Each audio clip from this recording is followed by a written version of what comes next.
Hello, नमस्कार दोस्तों। History by Kishanji channel के माध्यम से आज हम हमारा राजस्थान कक्षा 6 राजस्थान में प्राचीन सभ्यता स्थल के बारे में पढ़ेंगे, जो बहुत ही महत्वपूर्ण टॉपिक है। इसमें सबसे पहले हम सभ्यता कालीबंगा पढ़ेंगे। कालीबंगा हनुमानगढ़ ज़िले में है, घग्गर नदी के पास में। इसकी खोज है अमलानंद घोष ने की और इनके जो खुदाई है जो डॉक्टर बीबी लाल या बीके थापर इनके निर्देशन में हुई। मकानों में ईंटों का प्रयोग हुआ, लकड़ी व ईंटों के नालियाँ बनी हुई थी। खुदाई में गाय के मुख वाले प्याले, तांबे के बैल और कांसे के दर्पण, हाथी दांत का कंगा, मिट्टी के बर्तन, कांच की मणियाँ, खिलौने आदि ये मिले।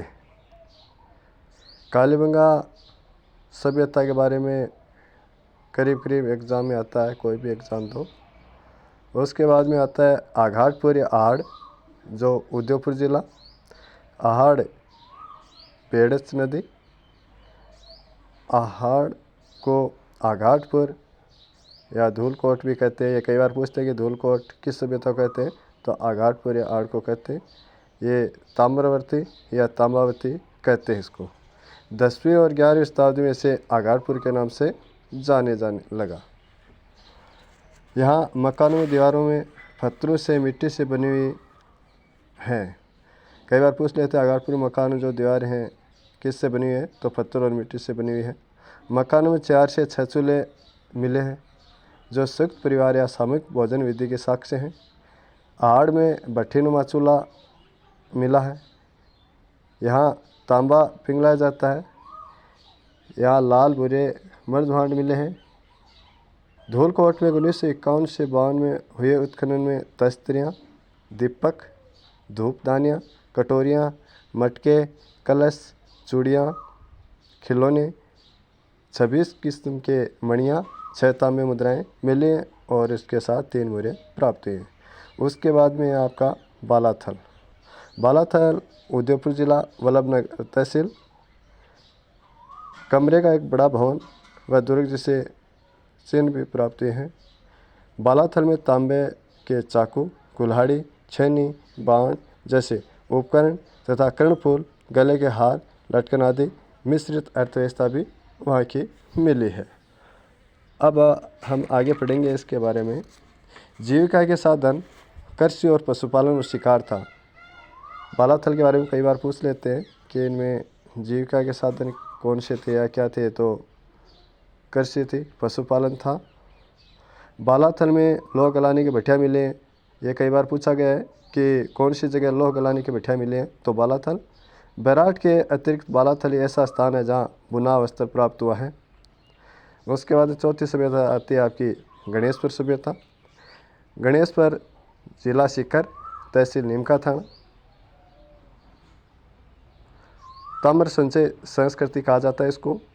ताम्र उपकरण मिले हैं, इसमें क्या क्या मिले हैं उसके बारे में पढ़ेंगे। बाण है, छेनियाँ है, मछली पकड़ने के उस्तरे के फलक, अंगूठियाँ। ये मछली पकड़ने के कांटे के बारे में कई बार पूछते हैं कि मछली पकड़ने के कांटे कौन सी सभ्यता से मिले, तो गणेशपुर सभ्यता से मिले हैं। गणेशपुर में मिट्टी के 2 प्रकार के बर्तन हैं। पहला हड़प्पा पूर्व संस्कृति से हल्के लाल रंग के पतले बने हुए हैं और दूसरा लाल चिकनी मिट्टी से विशिष्ट चित्रकारी वाले बर्तन हैं। इन बर्तनों में मृतमान, कलश, प्याले, तसले, ढक्कन, हांडी प्रमुख हैं। अब इसके बाद में आपका आ जाएगा बेराट सभ्यता, जो जयपुर के अंदर है, जिला जयपुर है। कौन सी पहाड़ी है, कई बार पूछ लेते हैं, तो बिजक पहाड़ी या भीम डूंगरी। ये पूछ लेते हैं कि कौन सी सभ्यता है जिसमें बिजक की पहाड़ी और भीम डूंगरी पाई जाती है, तो वो आपका बेराट सभ्यता है। पांडवों ने अंतिम अज्ञातवास यहीं बिताया था। मौर्य काल में भी ये एक प्रमुख केंद्र था। अशोक के 2 स्तंभ लेख मिले, पहला भ्राभु स्तंभ, दूसरा बेराट शिलालेख। यह दोनों जयपुर में है, बेराट में। ये एक कमरे में 36 चांदी की मुद्राएं मिली हैं। यहाँ एक कमरे में 36 चांदी की मुद्राएं मिली हैं, जिनमें 8 पंचमारक, 28 भारतीय यूनानी शासकों की है। खुदाई में सवास्तविक त्रिरत्न चक्र, अलंकृत घड़े, दीपक, नाश्ता व पक्षी, पत्थर के संदूकें, लोहे के किले, हाथ से बना वस्त्र। कालीबंगा स्थित है हनुमानगढ़ में। अशोक का भव्य शिलालेख मिला ब्राठ में। तो ये था अपना सभ्यता से संबंधित जो अध्याय। हमारा राजस्थान जो नया NCERT कक्षा 6 में जुड़ा है, बहुत ही महत्वपूर्ण है। Second grade, read, first grade सब में यह काम आने वाला महत्वपूर्ण प्रश्न है। तो मैं आशा करता हूँ आपको ये वीडियो पसंद आया होगा, और पसंद आया तो लाइक करें, शेयर करें, सब्सक्राइब करें। जय हिंद, जय भारत।